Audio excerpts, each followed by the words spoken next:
Hello, I'm Mark Ells, Barnstable Town Manager, and this is my presentation for a Town Council workshop and a continued discussion regarding private roads. The last one I've done relevant to workshops with Town Council was back on March 7th of 2004. And we continued the discussion regarding future policy of private roads. And much of what I'll say tonight is building upon the prior workshops and hopefully advancing this in a way that that will be agreeable for us to come to some conclusions or even perhaps look at some policies relevant to private roads. Now, for those of you who aren't aware, Barnstable has public and private roads. Basically, a private road is a road that has not been accepted by the legislative body of the town. Public road is one that has, but in many cases, our public roads are our older, larger kind of connector roads, major thoroughfares in our town, and many of those even precede legislative approval. They've been here for a long time, and certainly, are recognized in that capacity as a public road. But public roads and private roads, there's about 250 miles of public roads, about 200 miles of private roads, about 700 public roads, and about 1,100 private roads. You kind of get the feeling that the private roads may be not those major thoroughfares, but the cul-de-sacs and small neighborhood roads that we have throughout the community. Many of them built 70s, 80s, even into the early 90s. About 60% of our residents live on public roads and about 40% live on private roads. Now, this isn't a new issue to our community, and we've been looking at how best to manage it as we move forward with maintaining the infrastructure of our roadway systems in Barnstable. Now, it's important to note that Barnstable's one of the largest geographic areas, so it's logical that it's one of the larger roadway systems in the Commonwealth. And really our roadway system in scale is right behind Boston, Springfield, and Worcester. So we have a large roadway infrastructure. The unique thing is about 40% of it is private. That is different than many other communities in the Commonwealth. And we've known this for a long time. Our Comprehensive Financial Advisory Committee has commented and continues to comment in their annual reviews of our town capital program that this policy discussion with the legislative body and administration needs to occur and continue to occur. Now, we're proceeding with, so why now? Why more activity now than at any point? Well, we're proceeding with the Comprehensive Wastewater Management Plan, which will result in constructions of road surface in private roads after we've installed the sewers. And so, our position has been that most of our private roads, or our observation, most of our private roads aren't closed roads. A lot of times people think, well, it's a private road, that means people can't go in there. No, that's not what the definition is. It is, as I've already stated. So many of them are viewed as public use roads. Our buses, our police, we traverse those roads. So it's really important that we keep them safe and functional, and therefore that's why this discussion continues. Now, in prior workshops, and this is my compilation of what I've heard said back to me. No formal action has been taken recently by our legislative body. But what I've heard is, when I've asked the question, should we proceed with considering taking of private roads? Yes. It's also been asked that we're going to need more information to make policy decisions. And DPW has proceeded with including a couple of private roads in what was our recent 2025 budget, because those are collector roads. For those collector private roads, there is a separate funding source.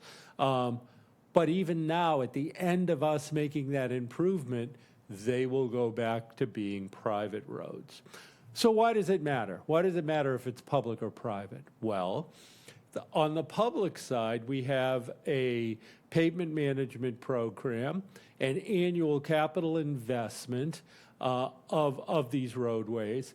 And what we're doing is we know the condition of the road, and then from that, we can recommend the type of maintenance or capital improvement that's needed for the road. And we really look at our roadways in a 25 to 30-year life cycle. That's assuming start to finish. If you don't do anything, a road's going to last at least 25 years or more. Sometimes it can be longer, sometimes it can be shorter. But there's certain things you need to do on a timeline so that it extends that to a 40, 50, or beyond year life to the roadway. What this graph illustrates, though, is as you move into the 5-year window, you really need to be doing maintenance. A lot of it is with the drainage, but it does become superficial on the roadway. By the time you hit 10-year, you're doing more physical improvements like perhaps crack sealing or some sort of surface treatment. And by the time you get out to the half-life, let's say, of the road, you're looking at milling and overlaying, meaning grinding and then putting a new layer of asphalt on. If you have to rebuild the road, you can see way out on the right-hand side of each of these little descriptors, the price goes up significantly. So you don't want to let your roads reach needing full reconstruction till you have to.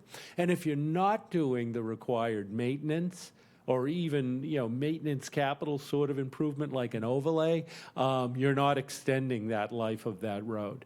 Many of our private roads have not had maintenance and are at the end of their useful life now. So what I've done is I've organized, in the last presentation, we had them broken into 4 major categories. I've actually broken it into 5 major categories now, so that we can begin a discussion of each of these pieces of what we're trying to manage here with our private roads. And the first one that I put up here are new roads. When new roads come along, meaning there isn't a road there, there is a subdivision proposed. They are going through the layout of a subdivision that would involve a road, and in the end, a brand new road is there. What will we do with that? And I'll get to each of the details of these in a minute.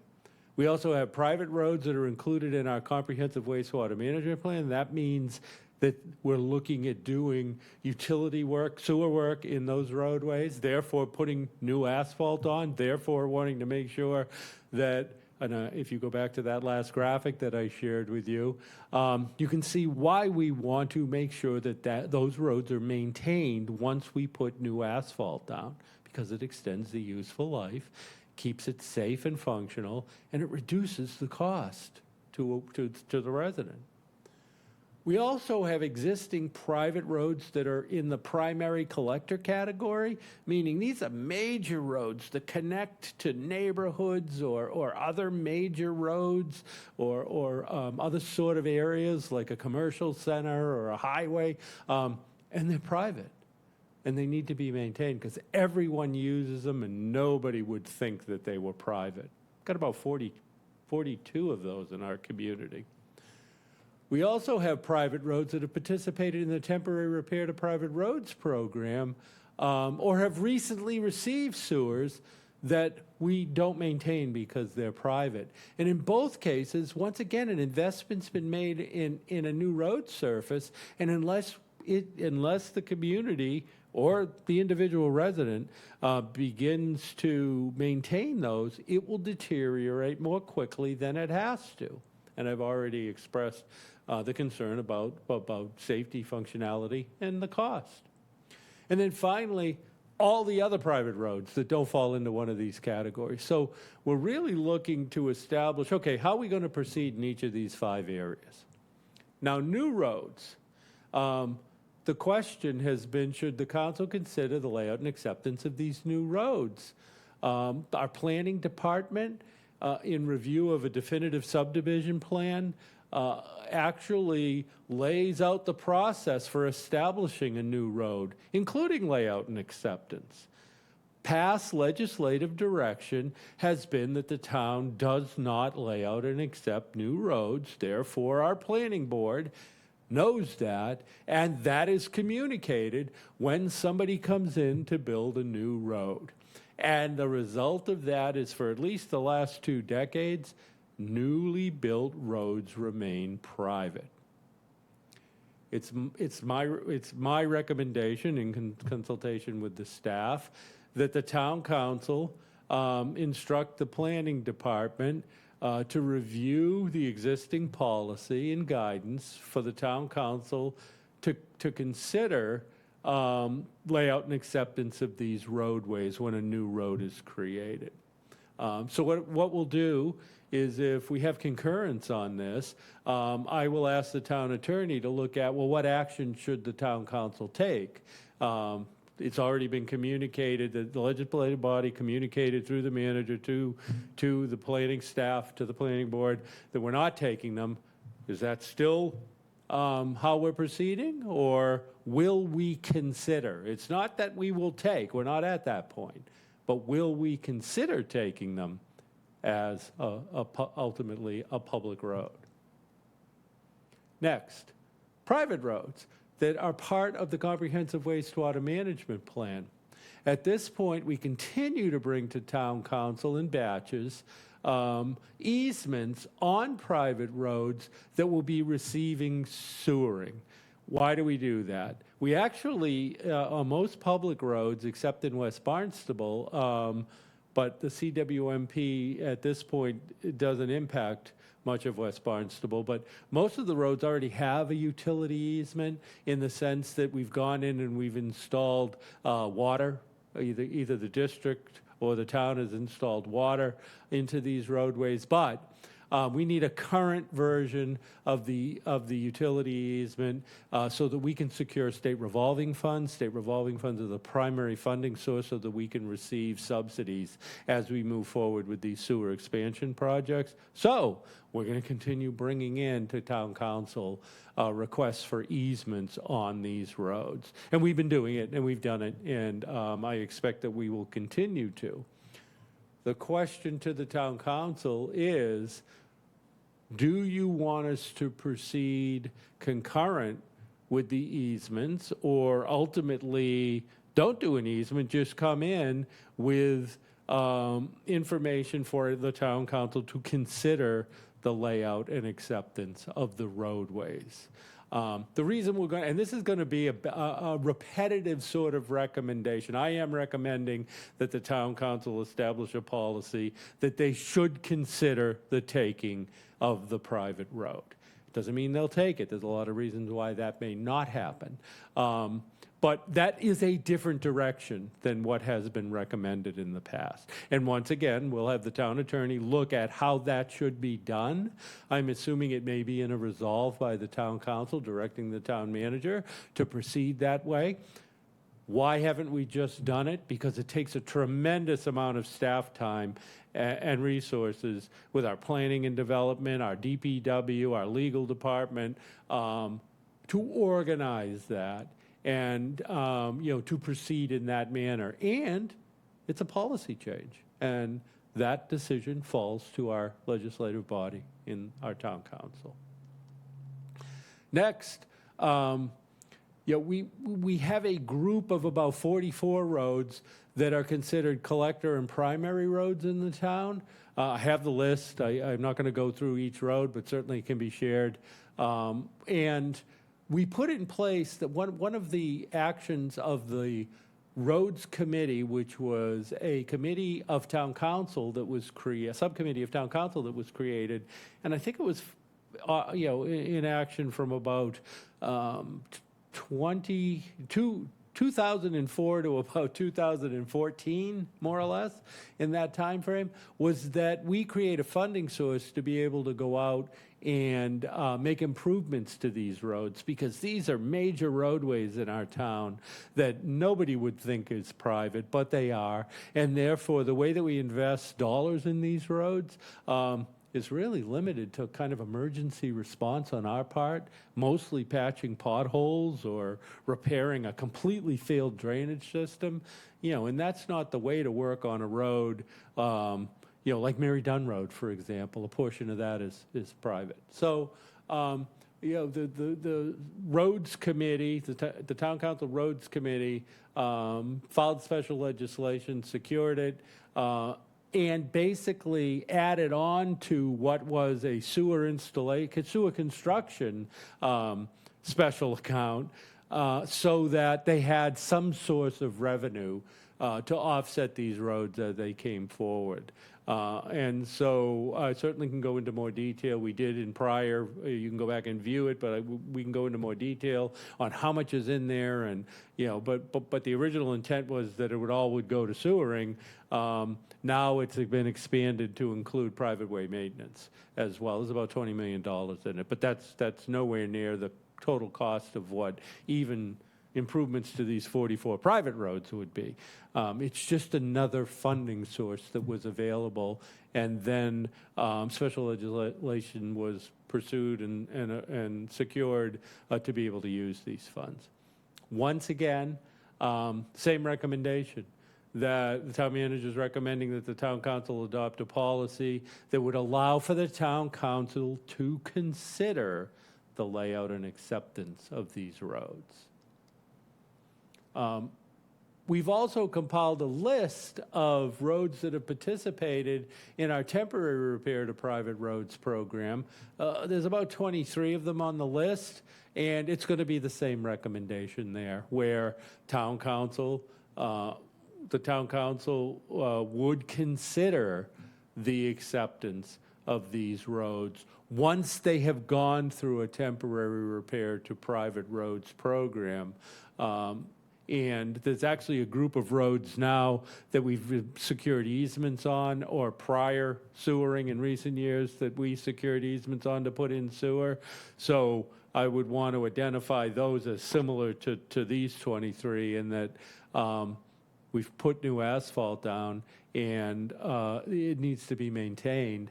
And I believe the best way for us to look at doing that would be for the town to take them as public roads and then put them into our pavement management program, evaluate them, and proceed appropriately given their age. And then ultimately, we look at all the remaining private roads and try to better understand how we would like to proceed with considering those roads for layout and acceptance. Now, this has taken decades to get us to this point. I expect that it'll take at least a couple of decades to reverse this. So this isn't something immediately that's going to come in and impact one budget year. I very much expect that it will overlap with multiple budget years. But I do believe that we need direction from our legislative body on how they would like to proceed before we do that. Again, I've already stated I'm going to refer this back to our legal department, and hopefully with town council's direction on how they would like us to proceed, we can bring a resolve perhaps in any and all of these 5 categories, that we proceed to bring it to council for consideration. We are completing a pavement conditions assessment of all roads, not just public roads in the community this spring. So we'll have better information about what condition are all the roads, all 1,800 roads in Barnstable are. We're working on draft financial considerations for discussion with the town council, and certainly with town council's direction, we would want to refer that to our comprehensive financial advisory committee, as we do all infrastructure, to give us feedback on how we should proceed. We also need to develop a public outreach program to engage our residents in Barnstable, to develop, as we develop these policies, certainly, policy change and procedures related to this process, because certainly if we don't have agreement from our residents, then we need to look at, why is that the case? And perhaps we need to look at tightening up how the road will be maintained then, because if these are open to the public, we want to make sure they are maintained in a safe and functional manner. So as you can imagine, this will take a considerable amount of time and effort to take us from where we are to where we might be in the future. That's my overview at this point of our for our private roads workshop, and I'll certainly entertain any questions that the council or the public may have on this. And based on the feedback I get from this presentation, I would expect that we may be drafting different action that the town council can consider taking. Thank you.